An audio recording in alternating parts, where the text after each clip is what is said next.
Muy buenos días desde la Argentina. Espero que todos ustedes se encuentren muy bien. Mi nombre es Juan Carlos Monedero. Soy argentino, católico, padre de familia y licenciado en filosofía. Bienvenidos a este canal que defiende y promueve en todas las dimensiones el orden social cristiano. Agradezco a todos los que nos escuchan, promueven, difunden y colaboran intelectualmente, de forma logística y también con aportes materiales. Les recuerdo que también se pueden hacer miembros de este canal de YouTube. En esta oportunidad nos acompaña nuestro amigo Pablo Marini, licenciado en filosofía, al que vamos a presentar enseguida. Pablo, muy buenos días, ¿cómo estás vos? Buen día, Juan Carlos. Muy bien, gracias, gracias por la invitación. Por favor, es un gusto y yo te agradezco que nos permitas entrevistarte en este canal. Pablo acaba de publicar un libro muy interesante que vamos a comentar enseguida. Primero voy a presentar a nuestro amigo. Pablo Marini es casado, tiene 8 hijos. Es egresado, colega, también licenciado en filosofía de la misma facultad que el que les habla, de la UNSTA, la Universidad del Norte Santo Tomás de Aquino. También es licenciado en educación religiosa por la Universidad de Fasta.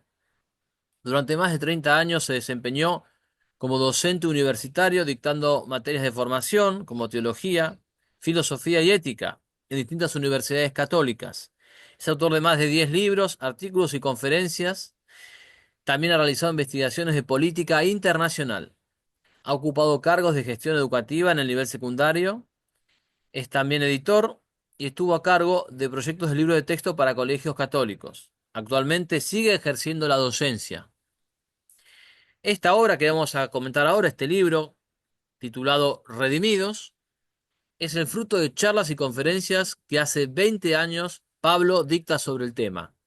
Y este libro es una de las claves para comprender la película de Mel Gibson, La Pasión de Cristo, de modo tal que nada mejor que en esta cuaresma poder leer este libro y volver a ver la película a la luz de lo que el libro nos enseña.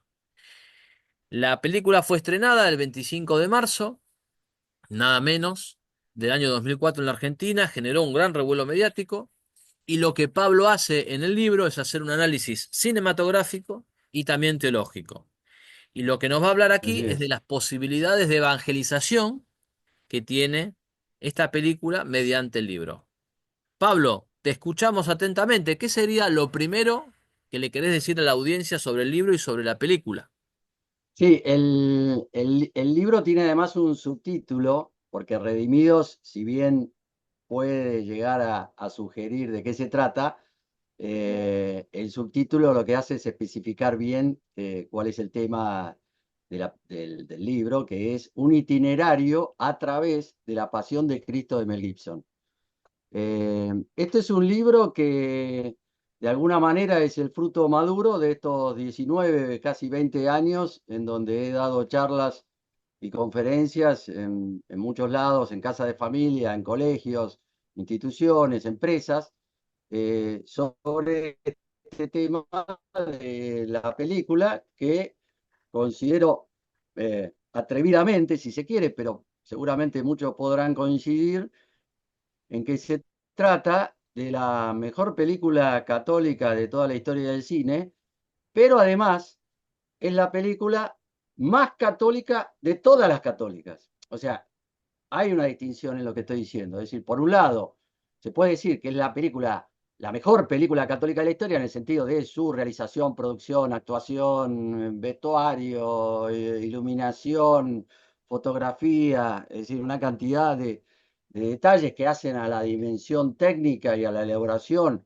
de una auténtica obra de arte, pero el otro asunto es que es la más católica de todas las católicas. ¿En qué sentido? Y bueno, primero por el tema absolutamente central que trata, que es volver a poner en el centro de toda la teología católica el acto más extraordinario, más inédito, único en la historia de misericordia y justicia que hizo nuestro Señor por todos los hombres y además, el tema de de que el talante con el que está hecha, el espíritu con que está hecho, es absolutamente católico. A diferencia de tantas películas del pasado que han decepcionado muchas veces por ciertos detalles que mezcla de visiones protestantes, por directores que muy buenos,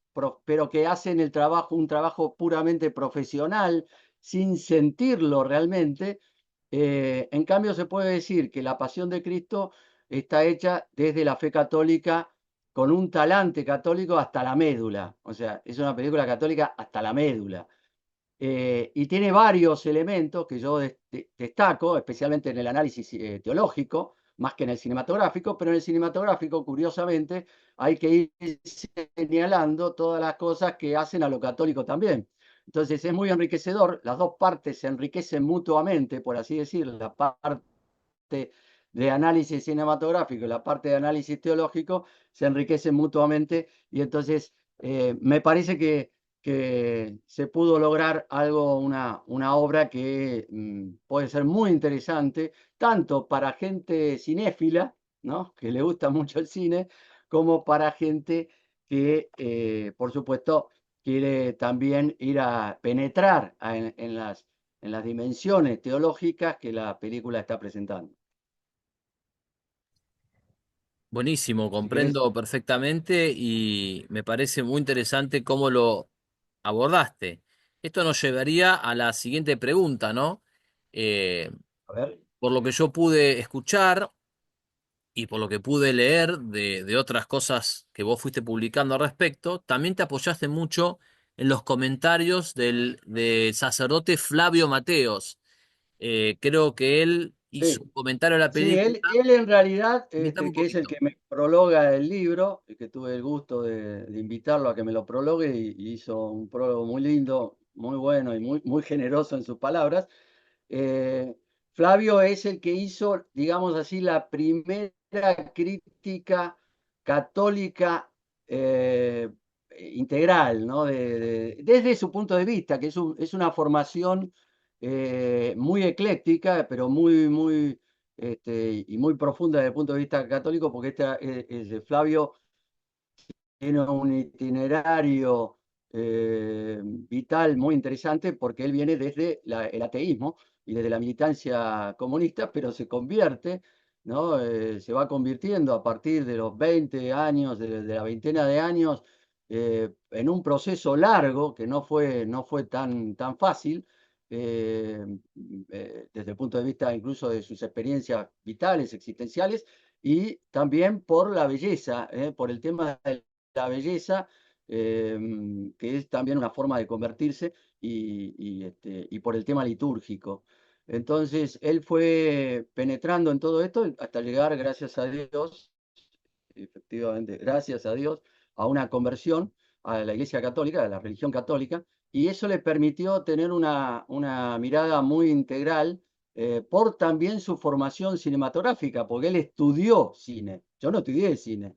Entonces yo me vi ayudado, por así decir, auxiliado en lo que planteó Flavio desde el punto de vista cinematográfico en ese trabajo que se llama El Triunfo de la Cruz, que es muy sobre el inicio, lo saca en el mismo año 2004, me parece, y después terminó siendo también un libro, pero un libro con una presentación convencional, por así decir, sin ilustraciones.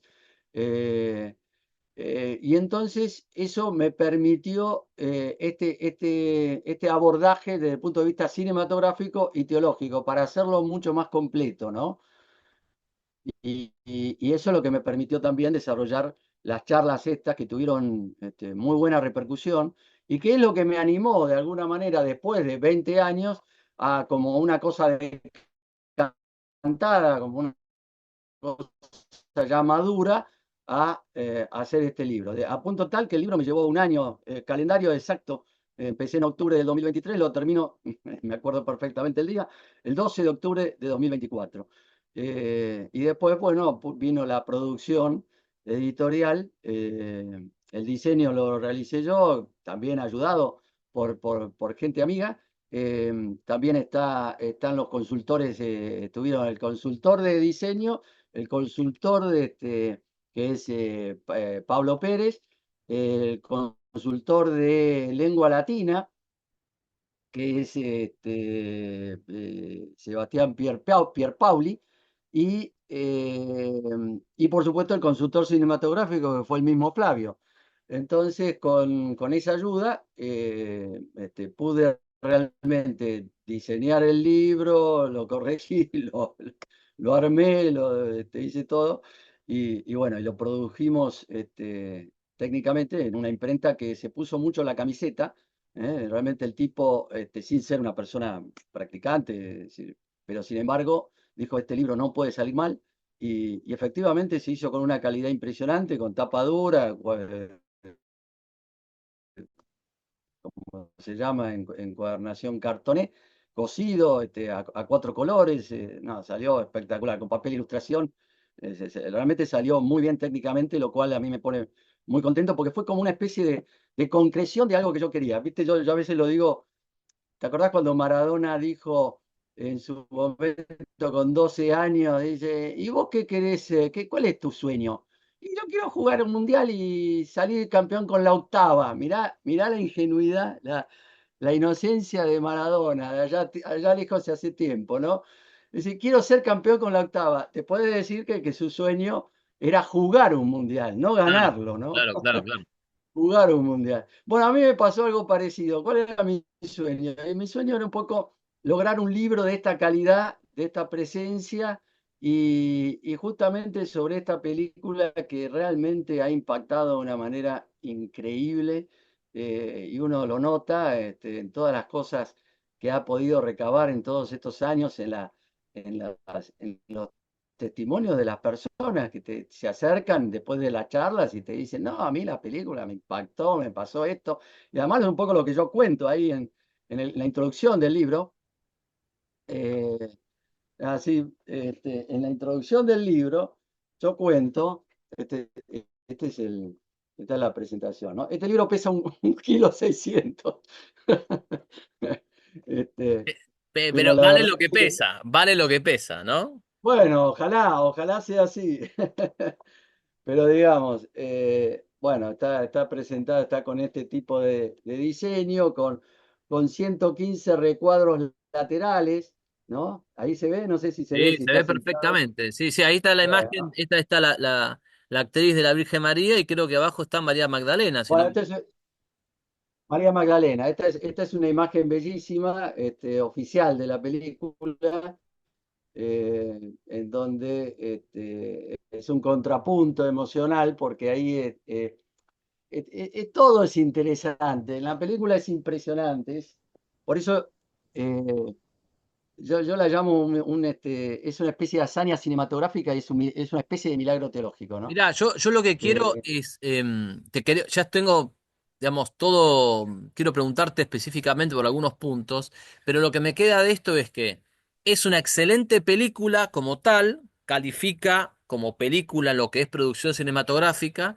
y es una excelente película católica, es decir, que tiene Así todas es. las resonancias de la cosmovisión católica, la doctrina católica transmitida en las actuaciones, en el argumento, en dónde se acentúa la imagen, dónde se acentúa la otra, y eso quedó clarísimo y vamos a profundizar esos aspectos, así que también se Bueno, destaca bueno, el aporte del sacerdote Flavio Mateos mediante su artículo El triunfo de la cruz, ¿no? Eh, sí, más que artículo, te diría que es casi, después se transformó en un libro, ¿no? un libro, tenía Eh, entendido un artículo, bueno, lo rectificamos. Y aprovecho no, para, al principio sí fue como una especie de artículo, pero un artículo largo, ¿eh? Largo, largo. Flavio aprovecho, ¿sabés qué, escribe Pablo? Para recomendar a los que nos están escuchando, si están en Argentina, y si no, están en otro país, vuelan a Argentina y vienen a Argentina a escuchar. El libro se va a presentar el jueves 6 de marzo a las 6 de la tarde en el Centro sí, Cultural Guadalupano, cito en Bartolomé Mitre, 1721, Ciudad de Buenos Aires, ¿no? Vas a así presentar es, el libro junto con dos grandes intelectuales argentinos, el doctor Antonio Caponeto y el padre así es. Cristian Ferraro. Así Al es, final así se va a es. salir un refrigerio, así que ya saben, presentación del libro Redimidos, el libro definitivo sobre la película La Pasión de Mel Gibson. Invita a Fundación Gladius y Editorial Tío Odisea, ¿sí? Así que tienen ahí la invitación para asistir y ya saben que si no están en Argentina se tienen que tomar un avión e ir a la presentación del libro en la Argentina. Esperemos en una de Sí, esas Pablo, que haya alguna difusión internacional también. mirá, yo también leí la entrevista que te hizo Javier Navascués en Infocatólica. Y Sí, ahí sí, haces salió muy linda. sí, un comentario interesante. Decís que Gibson se inspiró, por supuesto, en la Biblia, en la tradición, y agregás revelaciones privadas, sábana santa de Turín y arte universal. Contanos un poquito de eso. Sí, la de la revelación privada, como ustedes saben, no hay, hay fe, fe natural, ¿no? En ellas, aunque por supuesto tienen que estar acompañadas de algún tipo de signo para que uno pueda realmente entender que quizá efectivamente esta persona, esta mística o esta vidente, está en comunicación con lo sobrenatural. Pero básicamente se basó en las revelaciones privadas a Ana Catalina Emmerich, esta campesina alemana del siglo XIX, que nunca salió de su pueblo y que sin embargo hace unas descripciones impresionantes de toda eh, digamos, la geografía de Palestina, eh, con una cantidad de detalles notables, pero lo que más destaca, lo que creo que Gibson, como excelente director que es, se dio cuenta, era que era una especie de cantera inagotable de planos cinematográficos. ¿Por qué? Porque las descripciones son muy vívidas y además lo que hace es caracterizar el estado anímico de los involucrados. Entonces, imagínense para un director lo que esto significa, que te describan una escena, incluso con detalles físicos de instrumentos o de cosas que estaban en ese momento presentes, eh, pero además el estado anímico de cada uno de los personajes involucrados. Entonces, esto fue espectacular, a punto tal que yo pude contabilizar 39 detalles o escenas que son tomadas de Ana Catalina Emmerich directamente. Salvo una de las escenas más, por así decir, extrañas del film, que es esto del milagro de la cruz en suspenso o suspendida, que es cuando lo clavan a Cristo en la cruz para remachar los clavos que estaban atravesando todo el madero. Lo que hacen es darlo vuelta, y en ese darlo vuelta, si Cristo, estos bestias, la brutalidad de la soldadesca romana era tan grande, que lo dejan caer.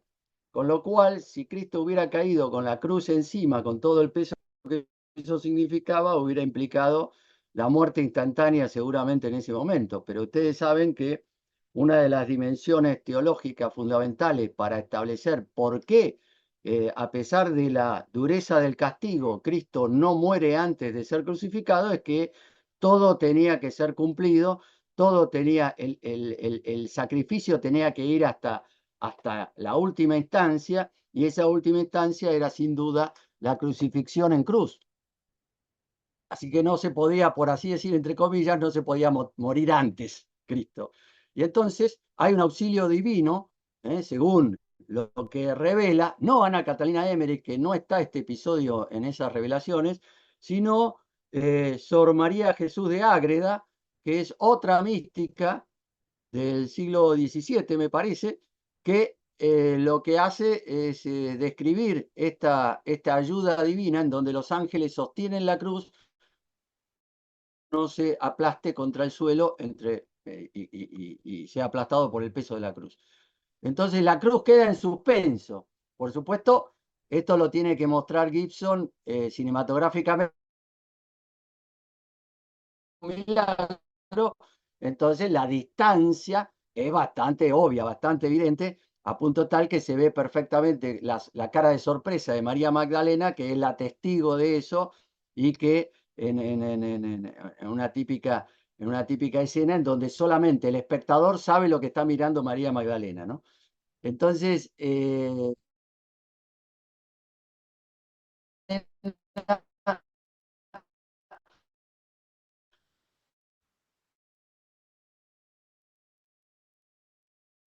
milagro. Te estamos perdiendo, Pablo.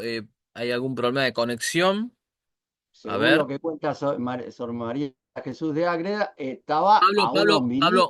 Pablo, te ves que te perdimos. Te perdí ¿podés retomar la frase donde dijiste que, porque hubo un problema de conexión, donde dijiste solamente el espectador sabe lo que está viendo María Magdalena?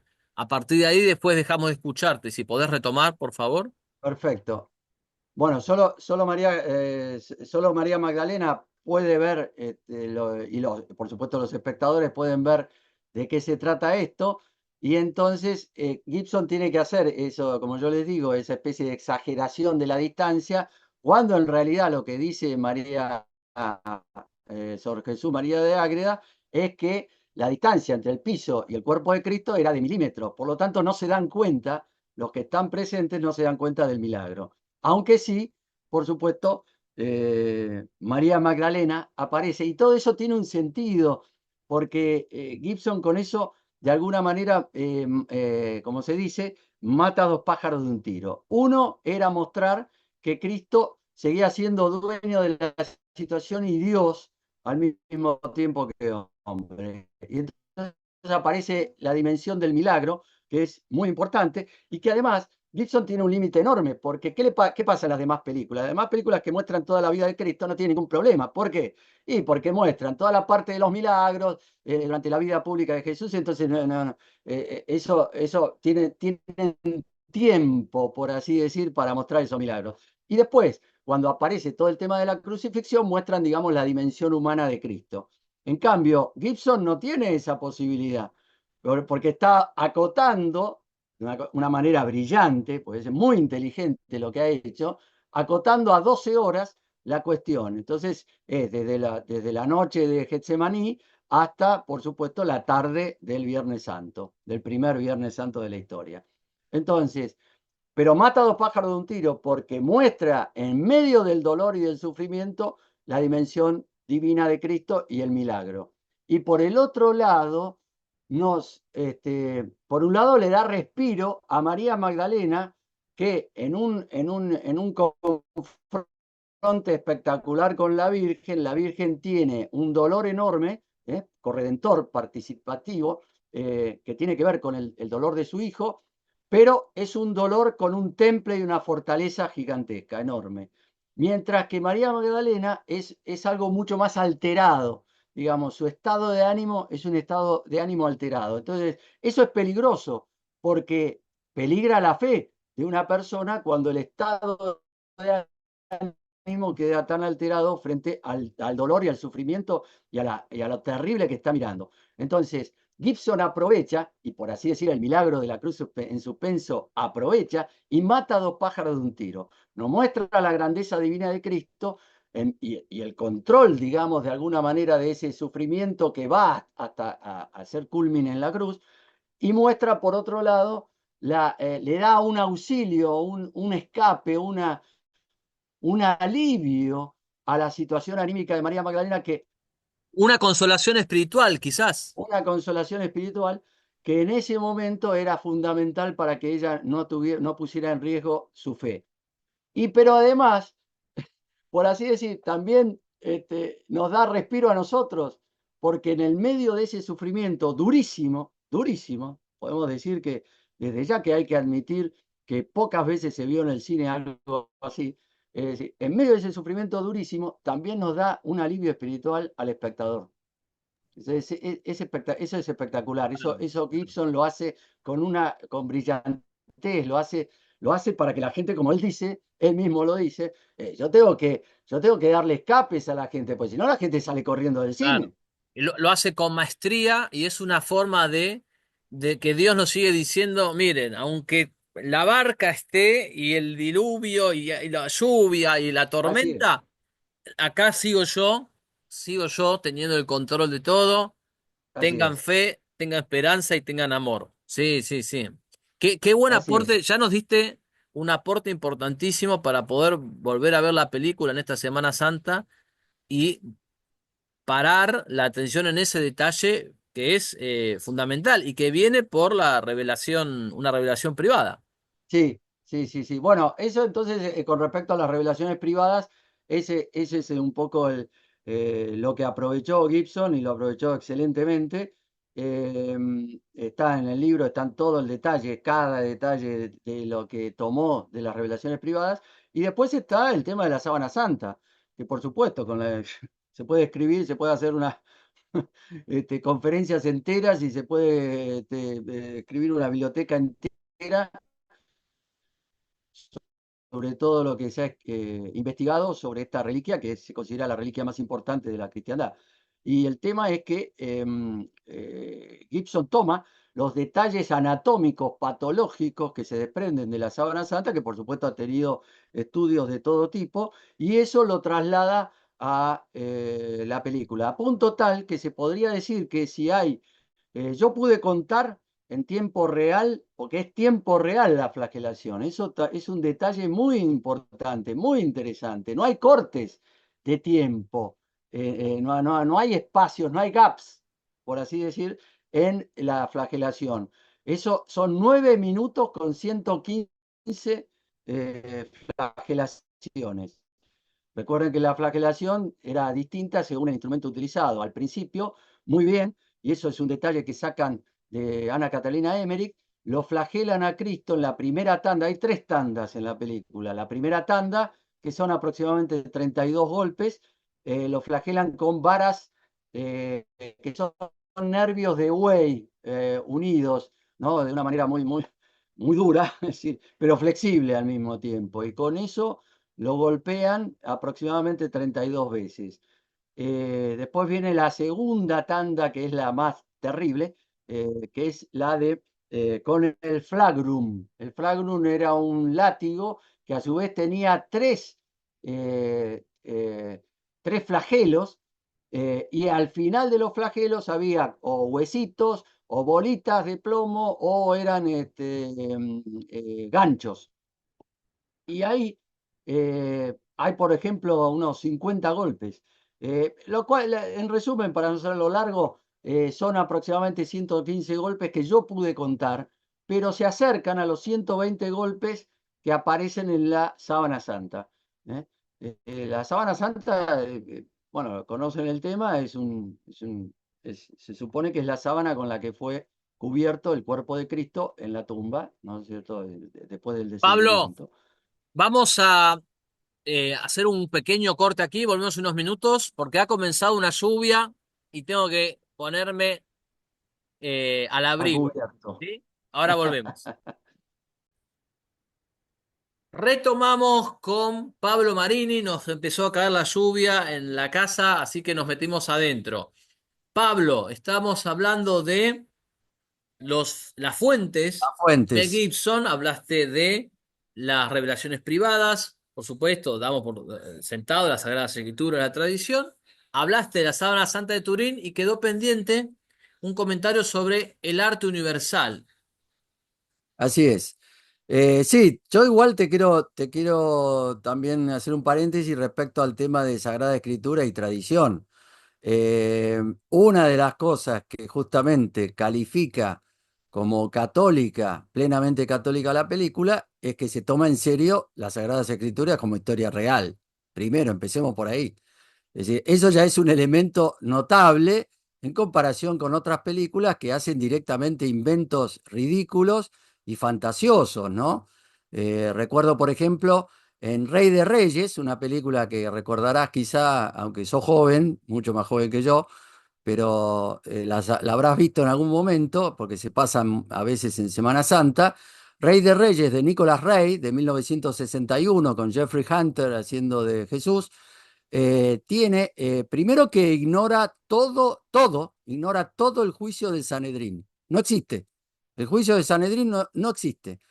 Y segundo, que el juicio de Pilato es tan ridículo y fantasioso que Pilato lo nombra al centurión, que después va a decir, este verdaderamente era hijo de Dios, lo nombra de abogado de Jesús.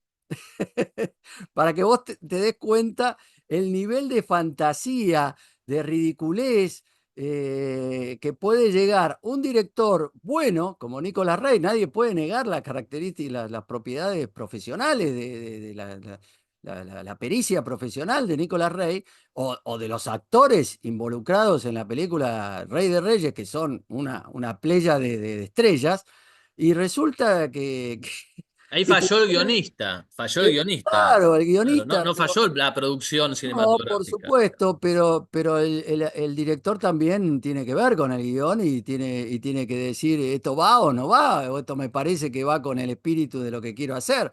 Entonces, hacer que en un centurión romano haga de abogado de Jesús es ridículo, pero bueno, esas son las típicas cosas que yo digo que por eso la película es una hazaña cinematográfica y es una especie de milagro teológico. Hazaña cinematográfica por todas las dificultades que tuvo, especialmente por la persecución de los grupos como el New York Times y personajes de grupos de fanáticos Sí, religiosos, sí, ya los sabes, grupos anticatólicos que... anticatólicos típicos Sí, de, sí. de este tipo de películas, y resulta que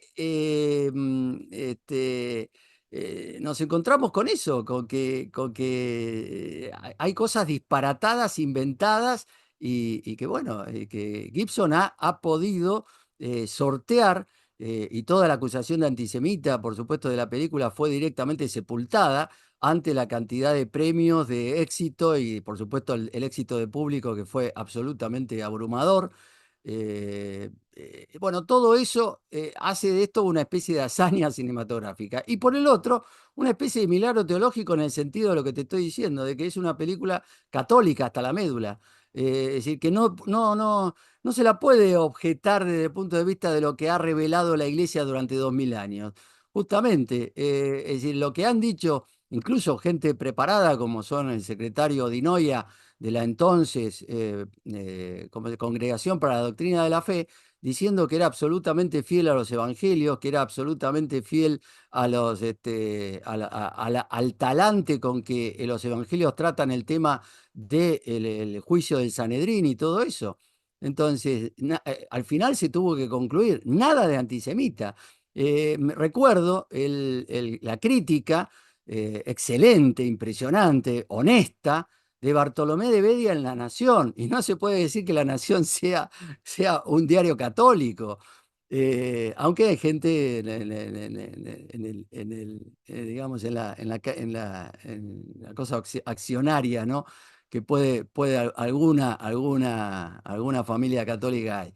Pero no es un diario católico, y sin embargo Bartolomé de Bedia, eh, me acuerdo que el título decía La pasión de Cristo, implacable, impactante e implacable. Y por supuesto decía, no tiene nada antisemita. Y así una cantidad, hasta judíos mismos han planteado que no tiene nada de antisemitismo. Pero por eso ha terminado siendo, ya, como ya te digo, una hazaña cinematográfica y una especie de milagro teológico por la fidelidad a la fe católica, ¿no? Sí, muy, muy Volviendo al importante tema eso. Sí, decime lo del arte volviendo al universal. tema del arte, acá fue clarísimo que se basaron en el planteo de Caravaggio, de este pintor italiano, eh, con su juego de luces y sombras. Ahí el que hizo un trabajo excepcional, que tendría que haber ganado un Oscar, pero por supuesto de ninguna manera Hollywood le iba a conceder ni un solo premio a la película, aunque los premios después vinieron por otro lado, y en varios países. Resulta que Caleb de Chanel, que estuvo nominado 4 veces por fotografía e iluminación, hizo un trabajo espectacular basado precisamente en los claroscuros de Caravaggio. Además que, por supuesto, el arte cristiano ayudó muchísimo en muchas escenas y, por ejemplo, las crucifixiones de Matías Grunewald, de este alemán, también, de este pintor alemán, también fueron consideradas. O Diego de Rivera. Siempre, es decir, el arte cristiano, digamos, es una ayuda enorme, incluso en la transmisión de la fe. Por eso, también esto, curiosamente, es un mentiz a todo este arte moderno, supuestamente sagrado, que es espantoso y que nos ha dado estos típicos Cristos ET. No sé si sabés lo que son los Cristos ET. Por favor, contalo para la audiencia. No, yo no sé, contanos, por favor.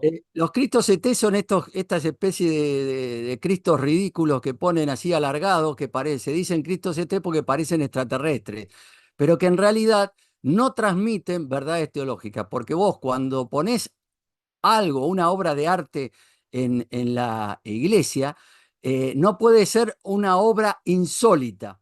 La obra insólita no transmite una verdad de fe, sino que confunde al fiel. Entonces el fiel se tiene que encontrar con algo bello, pero al mismo tiempo transmisor de una verdad teológica, porque si no, no sirve como obra de arte litúrgica, o sagrada. Porque una cosa es decir, esta es una obra religiosa porque el motivo es religioso, y otra cosa es decir, esta es una obra de arte sagrada porque transmite una verdad de fe católica. Bueno, eso, de nuevo, Gibson también lo puso en el centro y por eso nos dio esas imágenes bellísimas como que la que te acabé de, te acaba, Pablo, ¿sí? aprovecho para recomendar al público un excelente artículo de un escritor católico argentino que quizás lo conoces, es sanjuanino, se llama Eduardo Peralta, No, no lo y conozco. que después te lo voy a pasar el artículo, que justamente habla de esto. Mm. Él comenta, es un artículo que tiene varios años, pero hay una fundamentación del logo sagrado, y lo que dice es que las imágenes sagradas deben eh, acercarse al modelo de las imágenes sagradas que Dios mismo revela, por ejemplo, la Virgen de Guadalupe, Así es, y así que en es. la medida en que se acercan a ese modelo, serán idóneas para la evangelización. En la medida en que se alejen de ese modelo, serán perjudiciales para la evangelización. Así que mucho Bueno, cuidado con esto. supongo que esto coincide con lo que decía el padre Alfredo Sáenz sobre el ícono, ¿no es cierto?, esplendor de lo sagrado. O sea, todo eso, de toda esa cuestión de cómo el arte puede acercar, sin duda, ¿no? Cuando es un arte auténticamente católico, ¿no? Bueno, así que esas son las fuentes, básicamente, ese es el papel que han cumplido las fuentes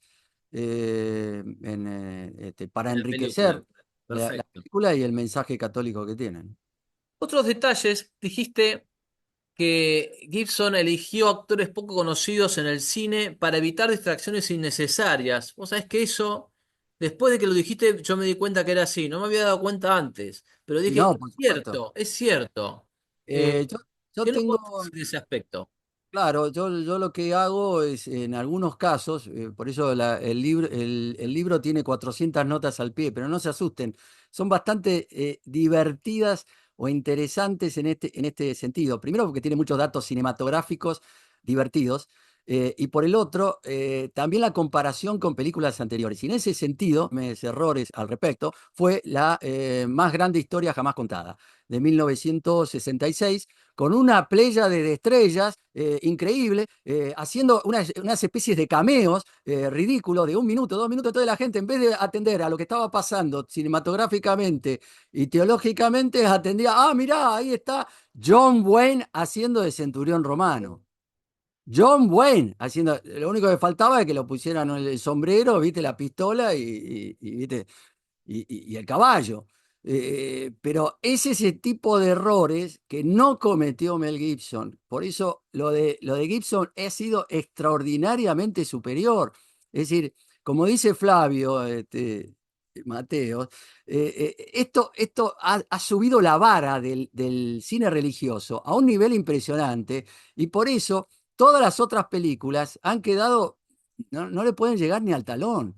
Es decir, Claro. independientemente que hay que ser justo en esto, no es que las películas están mal hechas, pésimamente hechas, mal actuadas, no, por el contrario, hay escenas destacables. Yo, por ejemplo, destaco dos escenas de la Virgen María en Rey de Reyes, que son lindas, son agradables, la Virgen tiene un rostro muy dulce, qué sé yo, cosas por el estilo, son para destacar. El mismo Sermón del Monte de Jeffrey Hunter en Rey de Reyes es bueno, no es malo, no es mala la imagen, no está mal planteado los planos, está bien destacado la figura de Cristo, las cosas que dice están bien. Es decir, hay una cantidad de cosas destacables, pero siempre estas películas tenían una cantidad de defectos y de errores básicos. Y eso lo ha evitado Gibson. Notablemente lo ha evitado Gibson. No, no, no, realmente Eso hablo de una hazaña cinematográfica, es una especie de milagro teológico, porque realmente es como alguien me dijo, lo que pasa es que esta película logró lo que logró porque se hizo en estado de gracia. claro. Bueno, vos sabés que en la literatura decían lo mismo, ¿no? Decían que, por ejemplo, León Blois hablaba de literatura en estado de gracia y de literatura demoníaca, ¿sí? Así que creo que se aplica también acá. Bueno, Encontré acá un se artículo. celebró, sabrás que se celebró misa todos los días en el plató, ¿no? O sea, en el set se celebraba misa tradicional, ¿no? Siempre había un sacerdote para celebrar misa. A veces asistían incluso hasta los actores mismos, ¿no? Sí, Pero sí, y eso, y ahora queremos que nos cuentes de los actores. Aprovecho para mostrar en pantalla. Este es el artículo al cual me refería hace un rato, de Eduardo Peralta. Este es el blog de Eduardo, gran ajá, escritor. ajá. Y fíjate que se llama Reflexiones sobre el arte moderno y arte modernista. Y él hace una crítica excelente. El artículo tiene ya 5 años. Bueno, bueno, vamos a leerlo Logo, entonces. ¿O no? Y además al que bueno, logo, este logo es el logo de la JMJ del año 2019. Y él sí, hace toda una crítica teológica brillante, además es muy buen escritor. Así que se los recomiendo. Dejo el bueno, artículo bueno, en pantalla. Eduardo Peralta, listo. ok. Cierro, esta es una pequeña nota a pie de página y ahora volvemos a Redimidos, ¿sí? Al libro de Pablo Marini que va a ser presentado dentro de poco. Eh, ¿Es verdad que hubo historias de conversión de los propios actores de la película? ¿Cómo es eso? Sí, sí, sí, no hay que tampoco exagerar, pero hay una conversión, hay dos conversiones bastante notables, además de que, por supuesto, el actor Jim Caviezel ya tenía una postura muy permeable, digamos, a todo lo católico, eh, y entonces él hace una interpretación absolutamente única, tanto desde el punto de vista espiritual como desde el punto de vista físico, porque se sabe perfectamente el sufrimiento que tuvo desde el punto de vista físico, no solo por el famoso tema del rayo que cayó en un momento, en realidad parece que cayeron dos veces rayos, eh, pero nunca, gracias a Dios, nunca pasó nada, no hubo daño. Pero además se dislocó un hombro, pero lo que más lo hizo sufrir fue la sesión de, creo que eran, sin exagerar, creo que eran 6 o 7 horas de maquillaje para ponerse todas las prótesis que tenían que ver con las heridas, y eso además le provocó ampollas, lo cual era insoportable, realmente bastante insoportable. Por eso, una de las cosas que ocurrió es que también no había diferencia entre la postura de los actores de roles secundarios y la postura de Jim Caviezel. Y eso lo cuenta justamente una de las personas que se convirtió, que fue este actor italiano que hizo de Barrabás, ¿no? Sarubi, ¿no? Bueno, resulta que se convierte en el momento en que, porque Gibson le dice, vos tratá de no cruzar mirada con Jim, tratá de no cruzar mirada con Jim, o sea, con Jesús. Por lo menos antes de la escena, para que, para que la mirada sea lo más fresca posible.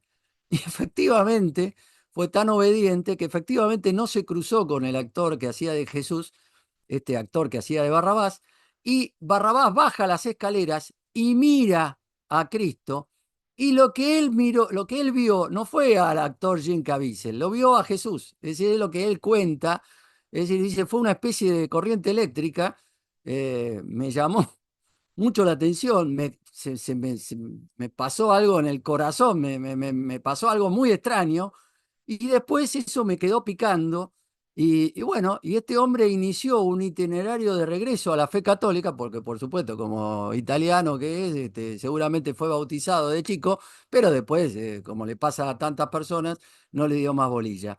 Y resulta que el tipo hizo un itinerario de conversión auténtica, ayudado por una frase que vio en una encíclica de Benedicto XVI, que tenía que ver con la mirada, con los ojos y la mirada. Y bueno, y el tipo dice que es otra persona, que más feliz, obviamente, por haber renovado, digamos, su encuentro con Cristo. Ahora, qué increíble que Mel Gibson esté en ese detalle eh, de decir, no lo mires, míralo por primera vez en el momento de la filmación. Eso es lo que hace a un excelente director como es. Este, y bueno, la verdad que ya les digo, ha evitado casi todos los errores que se pueden ver en muchísimas películas sobre Jesús. Les aviso, por si no lo saben, que las películas de Jesús, no te digo que tires un número porque creo que no le vas a pegar nunca, pero hay 160 películas sobre Jesús en la historia del cine. No, no, te hubiese dicho 6 o 7, porque son algunas que recuerdo, Jesús de Bueno, Nazaret. Los que Después tienen, las que tendrá tienen que más, ver sí, con Jesús, las que tienen que ver con Jesús, porque muchas también más. somos justos, no es que todas son sobre Jesús toda la película, sino las que tienen que ver sobre Jesús son 160. Por ejemplo, la película de Griffith, este famoso monstruo del inicio del cine, Intolerancia, toma episodios de la vida de Jesús como una historia paralela a las otras tres historias que cuenta sobre la intolerancia en la historia del mundo.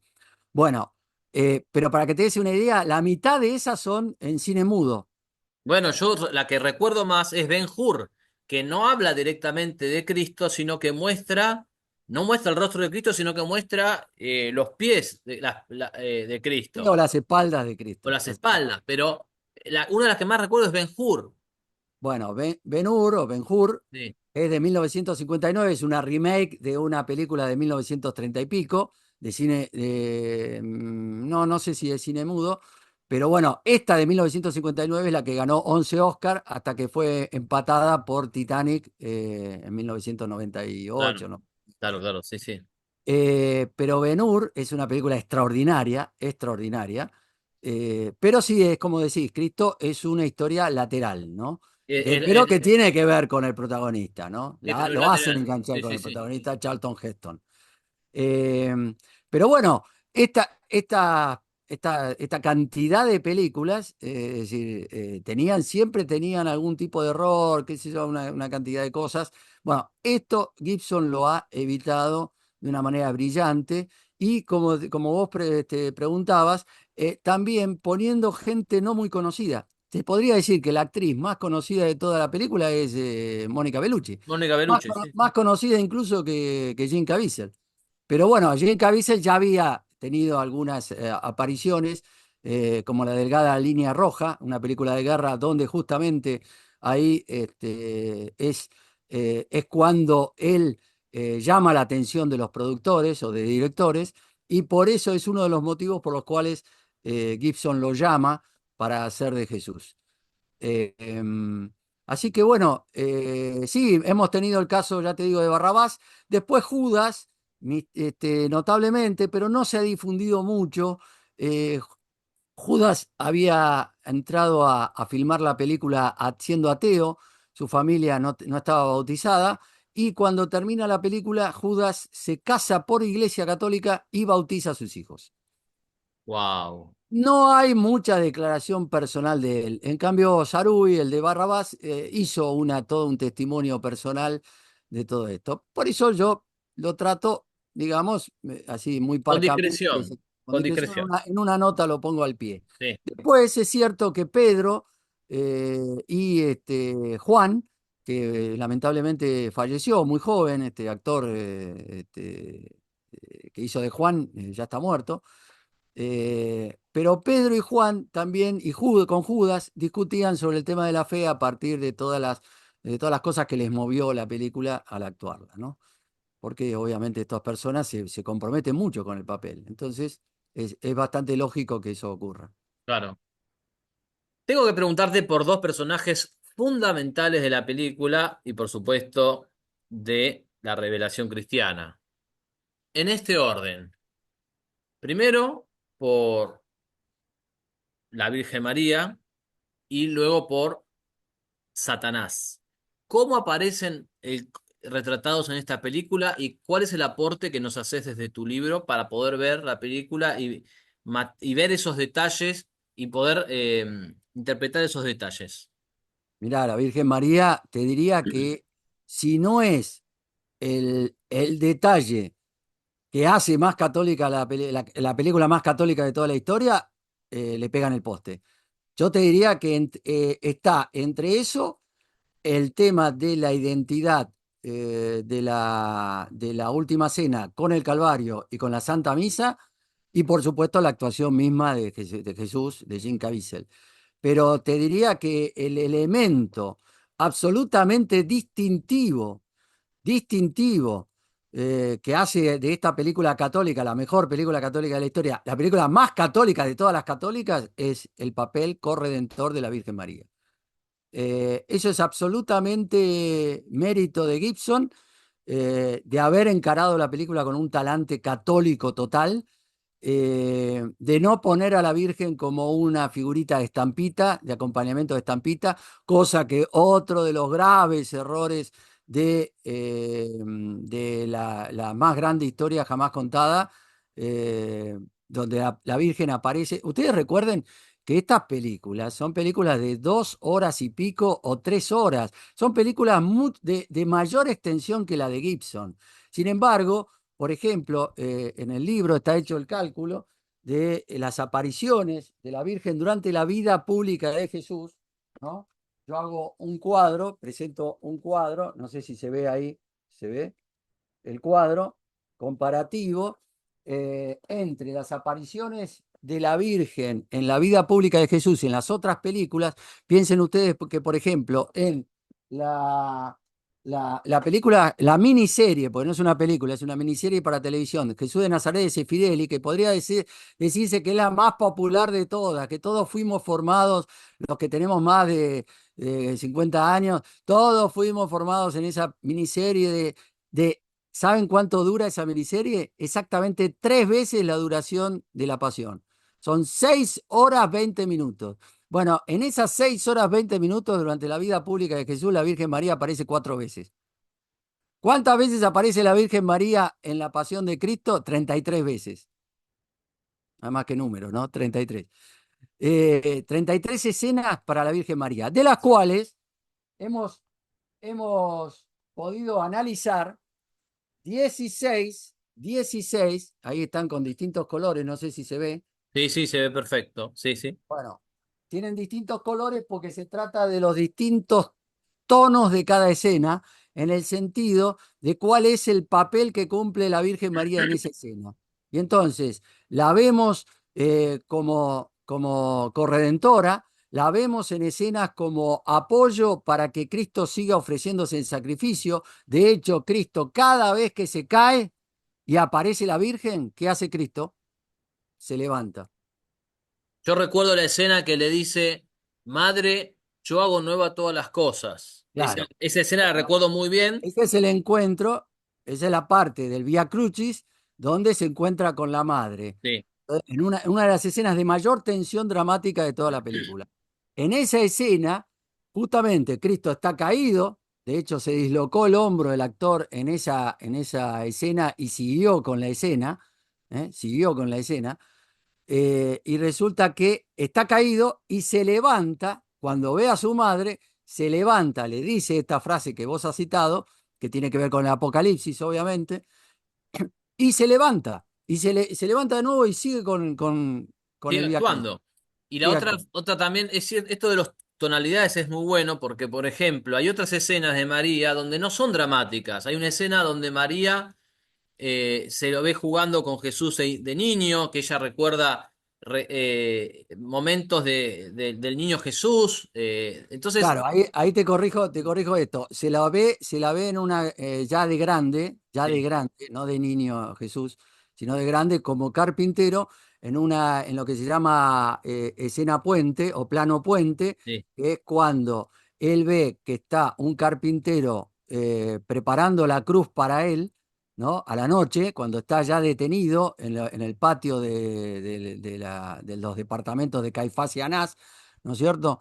Y entonces en el plano puente aparece el golpe del carpintero que está preparando la cruz de Cristo y el golpe de Cristo que está sí, preparando una mesa o algo sí, así, sí, sí, una sí. curiosa escena donde la Virgen le dice que la mesa esa es muy alta, y Cristo, en una especie de, nuevamente, de matar dos pájaros de un tiro, lo que nos está mostrando el director es el cariño enorme entre María, el amor enorme entre María y Jesús, y por el otro lado, en una escena que tiene hasta cierto humor y gracia, y por el otro lado, este tema de que Jesús tenía omnisciencia y por supuesto, por ser persona divina y tener una sola persona y dos naturalezas, y entonces esta omnisciencia le hacía construir una mesa del futuro, de alguna manera, en donde está el planteo de mesas altas, cuando las mesas obviamente eran todas bajas, porque la Increíble. gente... Bueno, Pero digo, todo me ese parece tipo de un cosas están... logro tuyo en la exposición, cómo pudiste distinguir que las 33 escenas de María responden a distintas, distintas frecuencias psicológicas y Sí, sí, emocionales. por supuesto, Las por fuiste supuesto. distinguiendo, eso me parece muy Por interesante. supuesto, por supuesto. Por eso hay escenas en donde hay una identificación total con el sacrificio de Cristo. Por ejemplo, cuando María le pide morir con él. Le pide morir con él, que eso es una escena que está inspirada en uno de los pasajes de Ana Catalina Emmerich, que Ana Catalina Emmerich, la diferencia que hay es que acá la Virgen al lado, con Juan al lado, le dice, hijo, déjame morir contigo, y Ana Catalina Emmerich lo que dice es que eso no pudo distinguir si lo dijo vocalmente, con sonido, o si lo decía Desde el interiormente. corazón, claro. En el corazón. Sí, sí. Después el beso extraordinario, el beso de que eso molestó a ciertos hermanos separados porque era demasiado protagonismo mariano, el beso de los pies ensangrentados de Cristo que manchan los labios, con la sangre de Cristo quedan manchados los labios de la Virgen.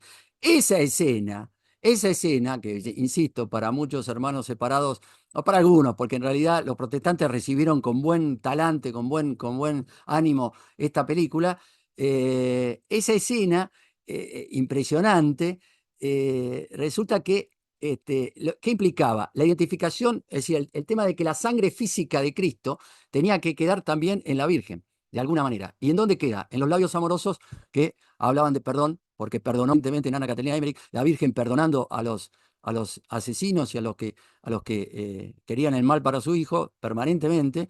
Y por el otro lado, fíjense el paralelismo de contraste, por contraste, que hace con los labios de Judas, porque los labios de Judas quedan totalmente heridos, de alguna manera como si una llaga quemante, ¿no es cierto? Como si tuviera una llaga quemante, y entonces quedan todos estos labios lastimados por ser los labios que pronunciaron la traición.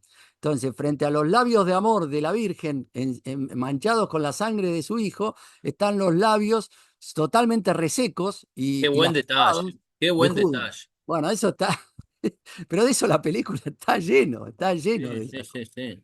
está lleno de esas cosas. ¿Qué me Ah, decís? bueno, entonces Sí, me habías dale, preguntado, dale. por un lado la Virgen, ¿no? Ya les digo, la actuación de esta mujer, que es una mujer, una actriz rumana famosa en su país, de origen judío, que incluso aporta dos detalles muy importantes. Por ejemplo, cuando la Virgen, en la primera escena que aparece la Virgen en la película, se levanta sorpresivamente, se incorpora sorpresivamente ante el primer golpe, el cadenazo, también en un plano puente, es decir, está el cadenazo de uno de los guardias judíos del templo, le pega el primer cadenazo, el primer golpe que le dan a Jesús, y en el momento en que le dan ese primer golpe, simultáneamente aparece la Virgen incorporándose en su casa, ¿no? Con María Magdalena al lado. ¿Y qué dice la Virgen? La Virgen lo que dice es por qué esta noche es tan especial, que es la famosa frase litúrgica que dicen los judíos en la Pascua. Entonces, esta frase fue un invento, fue una propuesta de la actriz judía. Notablemente, y encaja perfecto, porque ¿qué es lo que ocurre? Al decir eso, esa frase judía lo que hace es a referirse, por supuesto, al sacrificio del cordero. Que entonces la Virgen está diciendo en el mismo momento en que en que se inicia el sacrificio del cordero, que es Jesús, el verdadero cordero, el único que quita los pecados del mundo, resulta que entonces la Virgen dice la frase litúrgica que une Antiguo Testamento con Nuevo Testamento. Y entonces ahí Increíble, tenemos increíble. el famoso adagio, ¿no? El Nuevo Testamento está latente en el Antiguo y el Antiguo está patente en el Nuevo. Sí. O sea Entonces, que tiene, esto, como decís vos en la entrevista, esto tiene unas posibilidades para la evangelización enormes, ¿no? Esto es una frase de los padres de la iglesia, Cristo latente en el Antiguo, patente en el Nuevo Testamento. en realidad es Cristo, exacto, exacto, sí, es así, es así. El Antiguo Testamento queda patente con todo lo que implica el siervo sufriente de Isaías, ¿no? Del capítulo 52 y 53, que es en definitiva es una especie de relato de la pasión. Entonces, eso nosotros ahora lo podemos ver, pero porque las profecías se cumplen, pero no como una cosa fotográfica, porque la gente cree, pero entonces los evangelistas lo que hicieron es nada más que agarrar los distintos pedazos del Antiguo Testamento y los pusieron como en una especie de rompecabezas y armaron la invención del Nuevo Testamento. No, de ninguna manera. Ningún judío que se preciara podía tomar los relatos del capítulo 52 y 53 de Isaías y aplicárselos al Mesías, porque el Mesías tenía que ser un Mesías triunfante por la deformación absoluta que tenían, temporalista y naturalista que tenían los judíos de la propia religión. Por eso, en el fondo, esta película vuelve a mostrar lo que es la teología auténtica de la Iglesia Católica sobre el pueblo judío, el misterio del pueblo judío en la historia, como decía el padre Membiel, Me ¿no? haces acordar esto que estás diciendo, que es la carnalización de las promesas. Me Exactamente. haces acordar al inolvidable libro que estás citando, El judío en el misterio de la historia del padre Julio Membiel. Sí, por Pero no supuesto. solamente es el padre Membiel, una cantidad de personajes y de filósofos y de profetas ha planteado esto con claridad. Es decir, por eso la cuestión incluso de entender realmente de qué se trata esto del misterio del pueblo judío y su participación en la historia. Por eso la conversión al final, ¿no? Que plantea ya San Pablo en la carta a los romanos. Pero bueno, volviendo a la Virgen, ya les digo, esto, la actuación de la actriz es impresionante.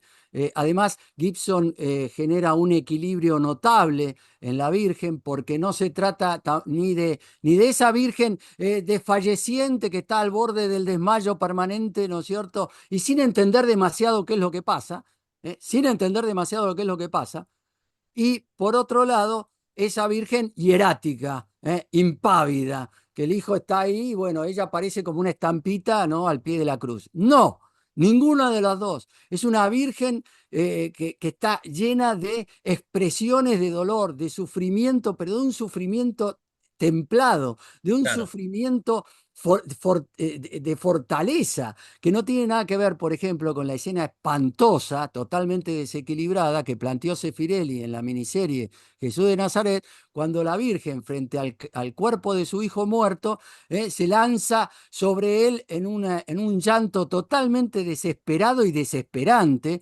totalmente sin fortaleza, sin temple, y equivocadamente dándole el temple ¿a quién? A María Magdalena, que estaba en otra situación anímica totalmente diferente y que resulta que como está interpretada por la maravillosa Anne Bancroft, ¿no es cierto? Aparece haciendo un acto de enorme piedad y misericordia que es besándole los pies al Cristo muerto. Entonces, la que en realidad hace la piedad correspondiente es María Magdalena en esta miniserie, totalmente equivocada esa escena, como también en esa misma película, en esa misma miniserie, está totalmente equivocado mostrar a la Virgen con dolores de parto cuando Ah, todas las ni hablar, películas ni sobre hablar.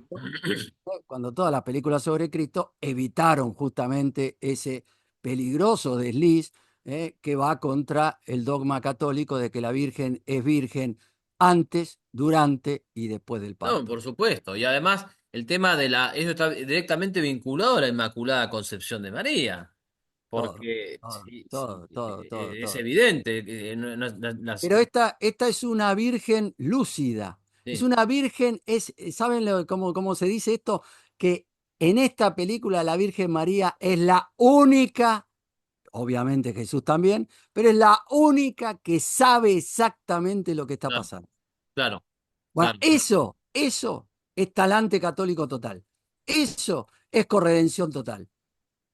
Por eso no se puede decir, como se ha dicho lamentablemente, y lo hemos escuchado en 3 oportunidades, que considerar a la Virgen Corredentora es una tontera. Eso es un disparate que ojalá que jamás se hubiera dicho, especialmente por quien lo dijo. Entonces, esta Virgen Corredentora plenamente activa, participante de lo que está ocurriendo, esto es único en la historia del cine. No existe en ninguna otra película. Lo que yo he podido ver, comparando con las otras películas que tratan respetuosamente la figura de la Virgen, es algún diálogo, alguna línea en donde la Virgen parece saber lo que va a ocurrir.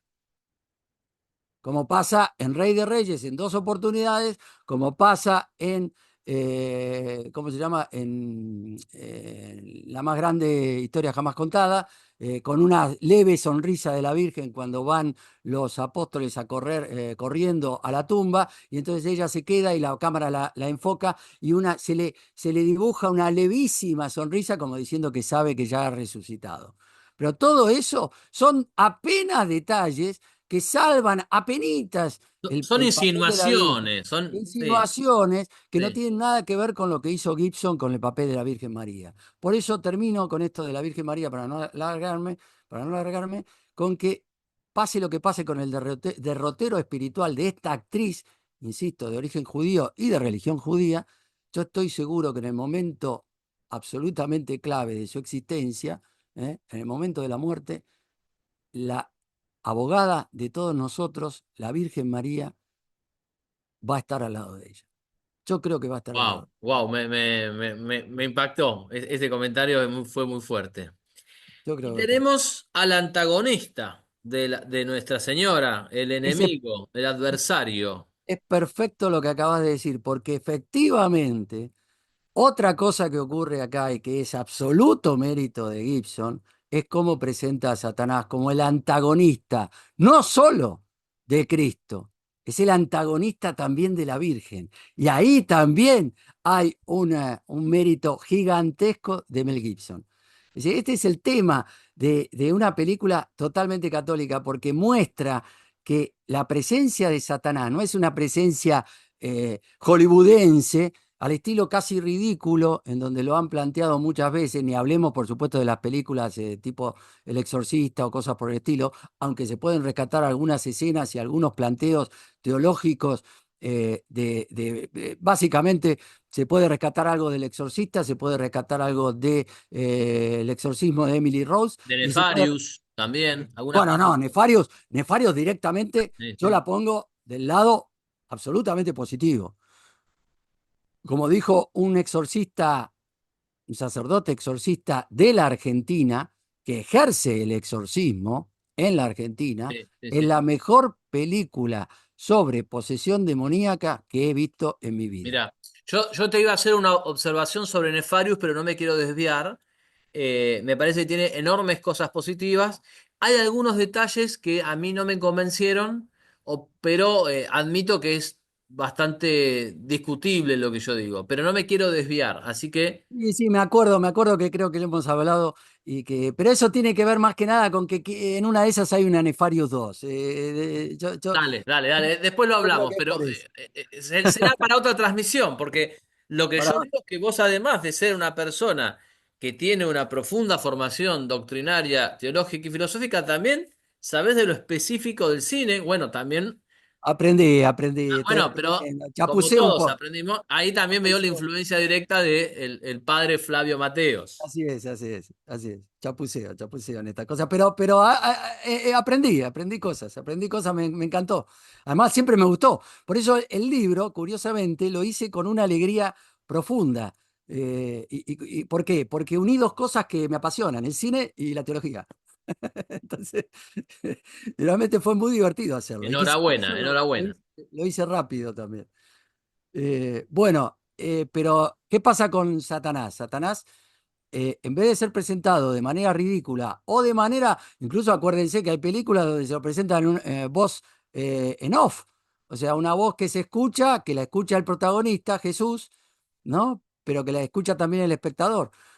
Bueno, ese tipo de cosas de presentar a Satanás como voz en off o, o directamente sin ninguna emoción, como le pasa al pobre Pasolini en el Evangelio según San Mateo, que fíjate vos la ceguera ideológica del crítico de cine del Observatorio Romano. Mirá de lo que te estoy hablando, no te estoy hablando del New York Times, del Observatorio Romano.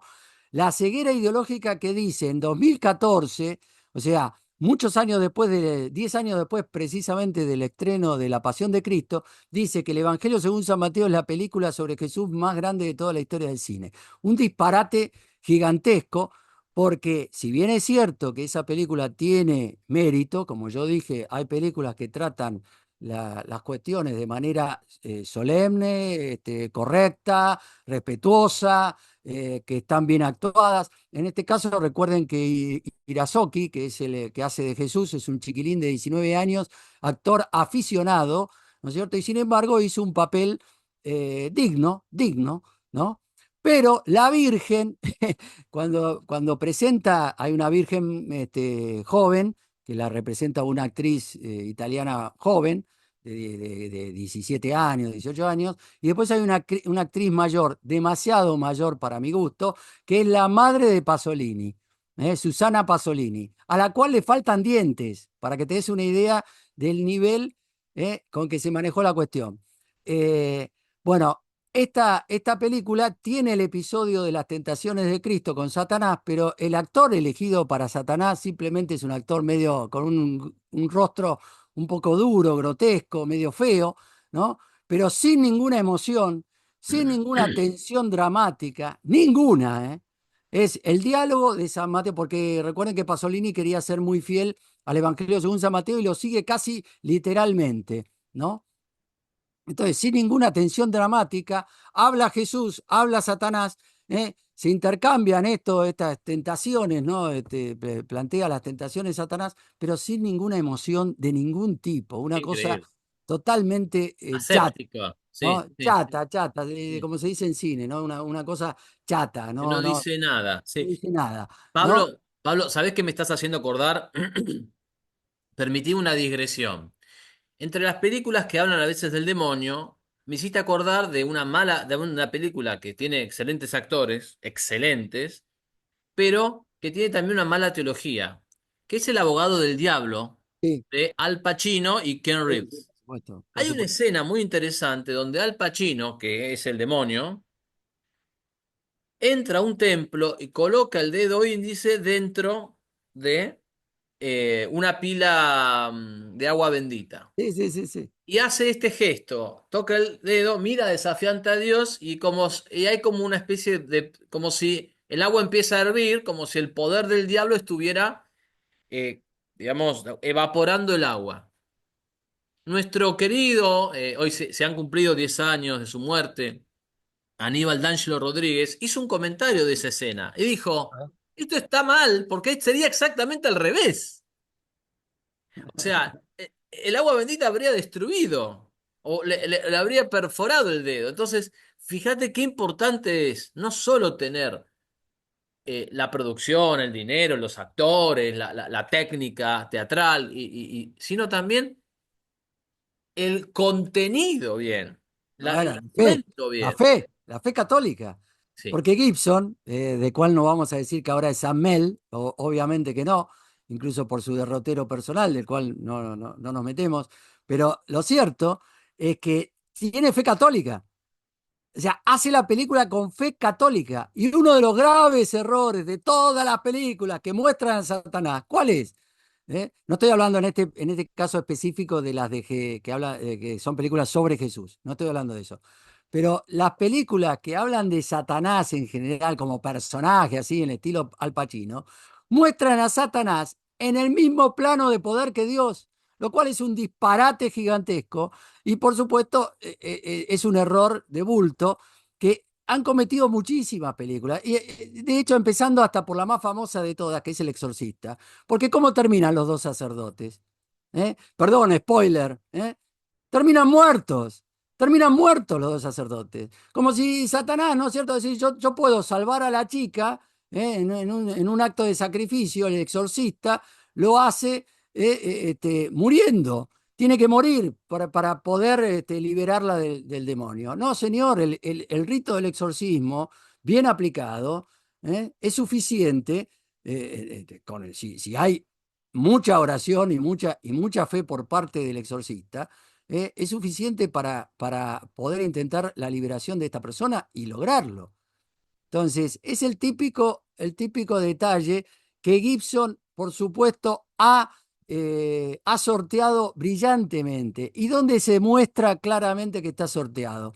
En el grito, en el alarido de derrota total final de Satanás, que no es después de la resurrección, como mucha gente pensaría, la hora de triunfo de Cristo cuando sale de la tumba. No, la hora de triunfo de Cristo es la cruz, es su muerte en la cruz, y ahí se concreta y se consolida la redención de todos los hombres de toda la historia.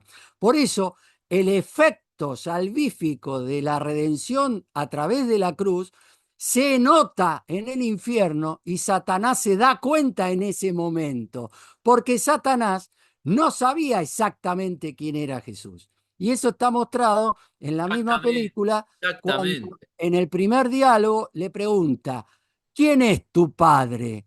¿Quién eres tú? Como si él no supiera. Y efectivamente dice Ana Catalina Emery que le había sido ocultado al demonio la identidad totalmente plena, divina y humana de Esta Jesús. es la escena. Esta es la escena de la derrota del Sí, demonio. Una escena exactamente. impresionante que muestra primero que se le cae el velo, que es una especie de remedo en paralelismo, es un remedo del velo de la Virgen María, porque recuerden que los dos velos son negros.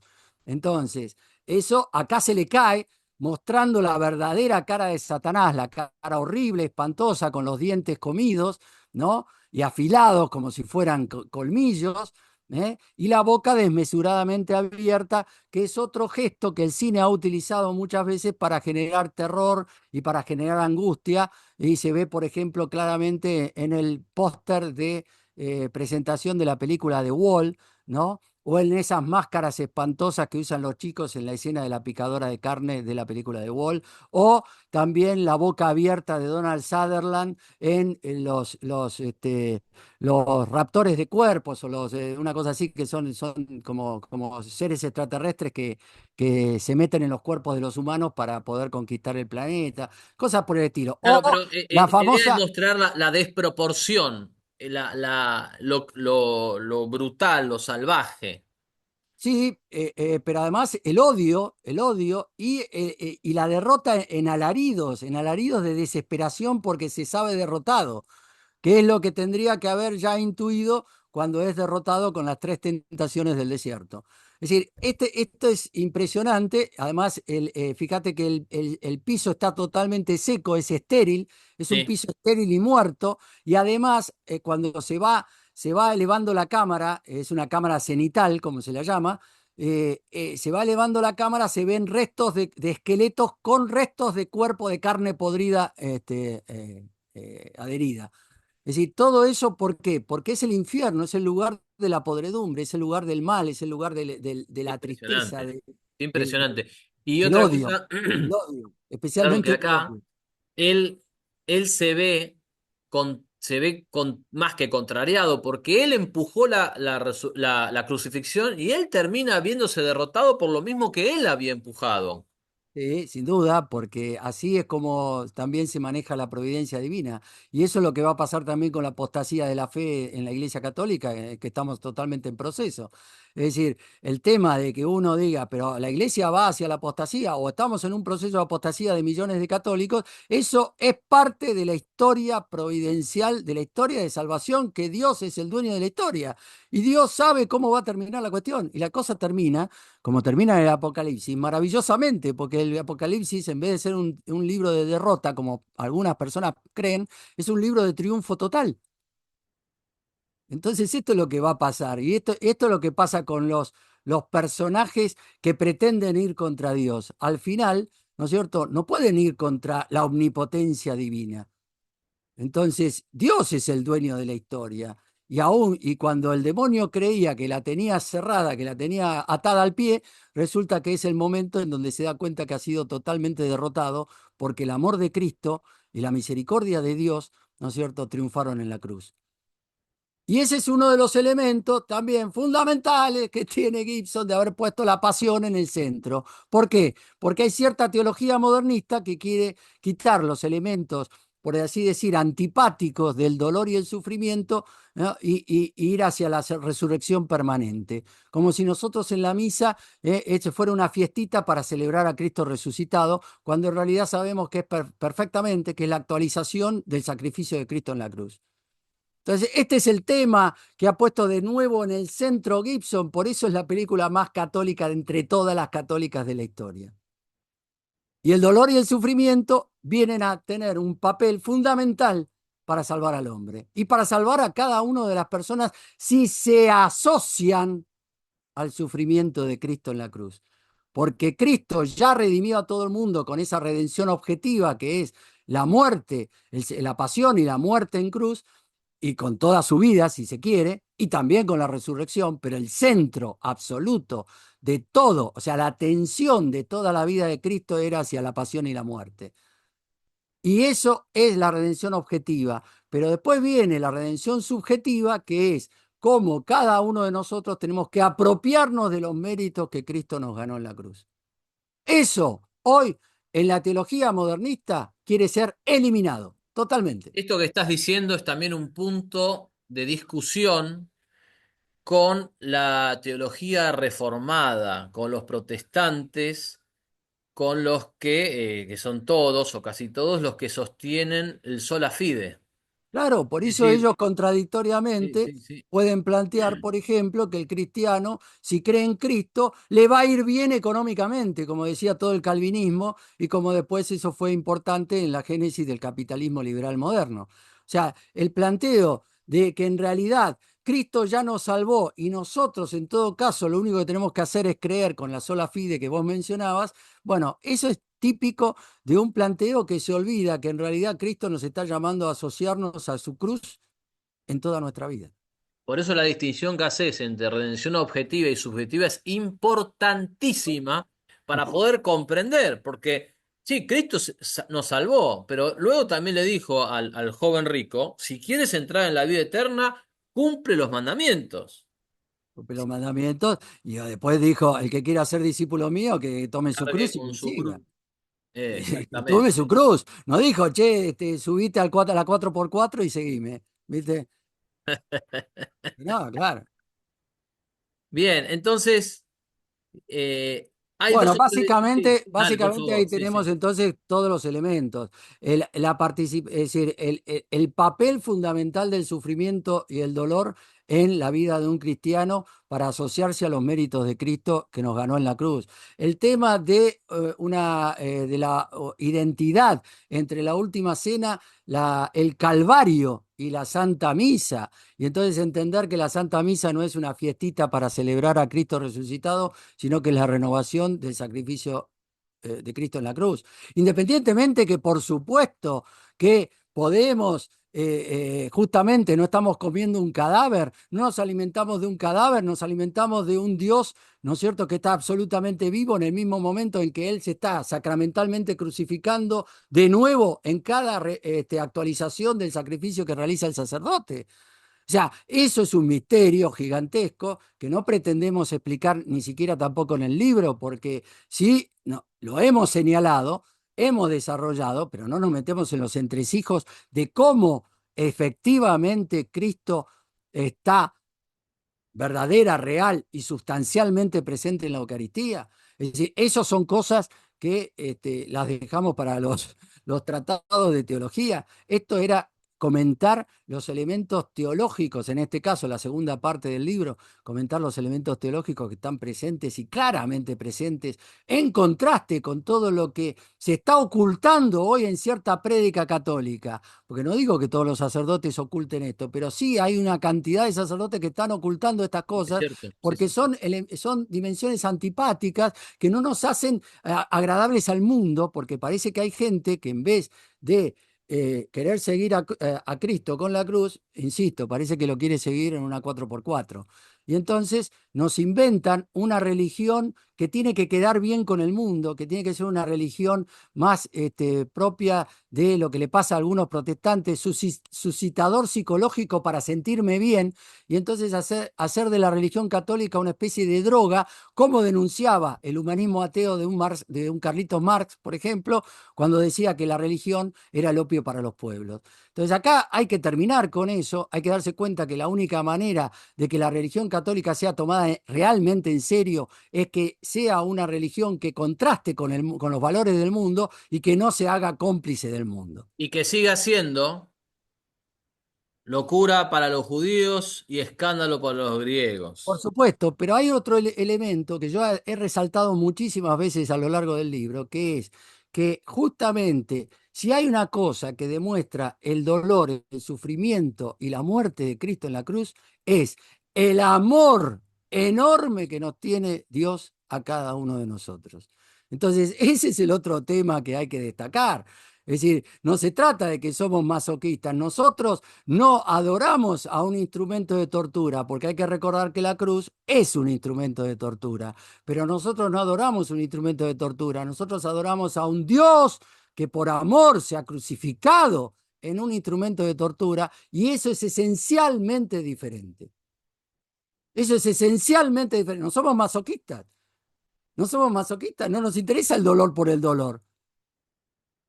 Lo que interesa es que el dolor es reparador. El dolor es redentor. El dolor es salvífico. Y si yo me asocio a esa cruz de Cristo, entonces estoy en el camino correcto. Por supuesto. El Y mismo Cristo. de hecho, esto que vos decís que es tan importante, es que tanto es así de que no somos masoquistas, que la búsqueda imprudente del dolor o de la mortificación o de las dolencias, hasta puede ser un pecado de imprudencia que los buenos directores espirituales se encargan de decir, no, mirá, no, no, esto a vos no te conviene en esta situación. Yo recuerdo una anécdota que le hicieron a San Juan Bosco. eh, que si no estoy casi seguro que San Juan Bosco, así acá me lo confirma mi señora, que San Juan Bosco va y con un sacerdote le dice, padre, quiero mortificarme. Ah, sí, sí, quiero mortificarme porque quiero sufrir más para estar más unido a Jesús. Entonces el sacerdote le pregunta a San Juan Bosco, ¿y usted a qué se dedica? Yo estoy con los niños, soy docente, estoy permanentemente con niños, infantes, adolescentes. Entonces el cura le dice, deja, querido, vos ya tenés mortificación suficiente, no, no hace falta que vos te mortifiques más. Claro, entonces, por eso es que la búsqueda del dolor es reparador y, por supuesto, mediatizado por la prudencia, claro. Sí, por supuesto. Pero recordemos que hay 5 grados de aceptación, en la espiritualidad católica hay 5 grados de aceptación del dolor, ¿no es cierto? Y entonces nosotros debemos estar por el primero o segundo, a dura pena. Pero resulta que las almas víctimas, que es el 5.º grado de aceptación del dolor, ¿qué es lo que ocurre? Hay tal identificación con Cristo que Cristo les da el don de los estigmas, como le pasó al conocido santo, el Padre Pío de Pietrelcina, ¿no? Sí, bueno, en definitiva, esto es un poco todo el esquema. El libro, además de las 400 notas al pie, que ya les digo, no se van a aburrir leyéndolas, les aseguro. Están también 115 recuadros laterales que tienen que ver con temas afines. Por ejemplo, las típicas preguntas que se hacen. Por ejemplo, ¿por qué no mostró Gibson? Porque algunos lo dijeron. Gibson no mostró a los soldados del templo que lo fueron a detener cayéndose al suelo cuando dijo yo soy. Y está explicado por qué no los mostró, aunque les aviso que curiosamente, providencialmente, todos los soldados, aunque no se hizo esa escena en específico, o sea, después de Yo Soy se cayeron para atrás, no se muestra eso, por el riesgo de que eso sea mal interpretado, de que sea que quede como ridículo, porque siempre hay un riesgo en estas películas, están bordeando el ridículo y eso han caído algunos en ese error en otras películas sobre Jesús. Gibson evita efectivamente ese riesgo. Sin embargo, los soldados, después de toda la escaramuza, cuando aparece Pedro cortándole la oreja a Malco, todos terminan caídos y el único que queda en pie es Cristo. Es muy curioso eso. Y eso no fue coreografiado. Vieron que se hace coreografía de este tipo de cosas para que la gente sepa qué es lo que tiene que hacer y cuándo tiene que caerse. Bueno, acá no, acá se filmó, ¿no es cierto? Y cuando se hizo el plano general, resulta que aparece Cristo en el medio con todos los soldados caídos, reteniendo algunos a Pedro, que tenía todavía el sable en la mano, o esa pequeña espada corta. Así que bueno, esto es un poco el tema, ¿no? Es decir, es algo que creo que es algo que se ha hecho, lo he hecho con un nivel de detalle que todo el mundo va a encontrar de alguna manera lo que busque. Hay un índice analítico con más de 2.200 entradas de conceptos y de nombres, No, así que es un laburazo, Pablo. De se verdad que puede encontrar cualquier cosa, se puede encontrar te cualquier cosa. felicito porque, aparte, porque se nota que además eso no se hace eh, en una tarde. No, ha sido un trabajo de horas, de mucho tiempo, con mucha pasión, donde además has querido, diste lo mejor y te felicito.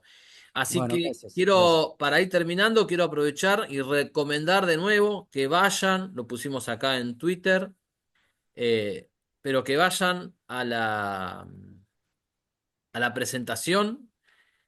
La invitación es este jueves 6 de marzo a las 18 horas en el Centro Cultural Guadalupano, cito en Bartolomé Mitre, 1721, Capital Federal. Va a exponer Pablo Marini, licenciado Pablo Marini, el autor del libro Redimidos, y lo acompañarán el doctor Antonio Caponeto y el padre Cristian Ferraro. Ya saben, si están en Buenos Aires, tienen que ir, y si están en otro país, se compran un boleto de avión y vienen, porque va a valer la pena la presentación del libro Redimidos. Es el libro definitivo para entender y para ver en esta Semana Santa y para volver a ver La Pasión de Cristo de Mel Gibson.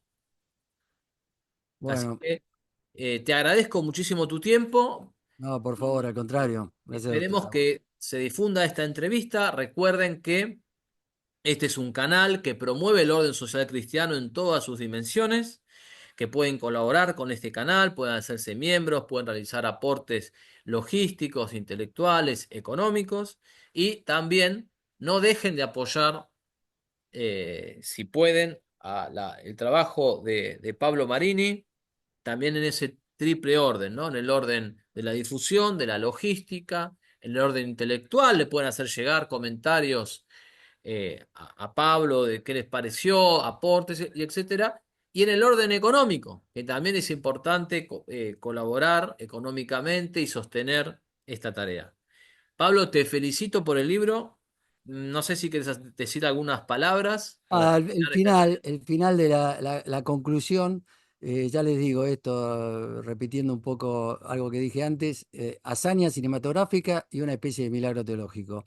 Aprovechémoslo, agradezcámosle a Gibson lo que ha hecho. Él en un video muy cortito dice, yo estoy como a medio camino, dice en un momento, el Evangelio es para todos, para chicos, para grandes, para ancianos, para los sabios, para los ignorantes, es para todos. Y resulta que yo estoy como a medio camino. Bueno, recemos por el alma de Mel Gibson para que ese medio camino que le falta lo complete de la mano de Cristo y de su Madre Santísima y que algún día entonces Mel Gibson pueda descansar en los brazos amorosos de Jesús y de María. Yo realmente le debo una cantidad de cosas, le debemos una cantidad de cosas porque ha revitalizado el cine, no solo religioso, como dice Flavio, es una revancha del cine religioso del cine católico. Es una revancha. Ante tanto mamarracho almibarado, ¿no? De tanta cosa que uno termina con cierta de pegote. No, no, no. Esto es algo que muestra un cine de enorme profundidad, de enorme valor artístico, porque les aseguro que hasta los más acérrimos enemigos de Gibson tuvieron que Tuvieron que reconocerlo. reconocer los valores que tenía. Así que bueno, agradecidos a este hombre y recemos por el alma de Mel Gibson. Por supuesto, por En nombre de- supuesto. Pablo, te mando un gran abrazo. Saludo a la Gracias. audiencia. Muchas gracias por Igualmente. acompañarnos en esta No, por favor. transmisión y hasta muy pronto. Gracias. Gracias a vos. Como vos bien sabés, los enemigos tienen muchos recursos, es una batalla desigual y esto me anima a pedirte ayuda y colaboración. Cualquier tipo de aporte que puedas darme será bienvenido. Los datos para contribuir figuran en la descripción de este video y en el primer comentario del mismo. Si no puedes contribuir económicamente, no te preocupes, también se puede ayudar difundiendo los contenidos en las redes sociales. Pongamos nuestros 5 panes y 2 peces y Dios hará el resto. Muchísimas gracias y hasta pronto.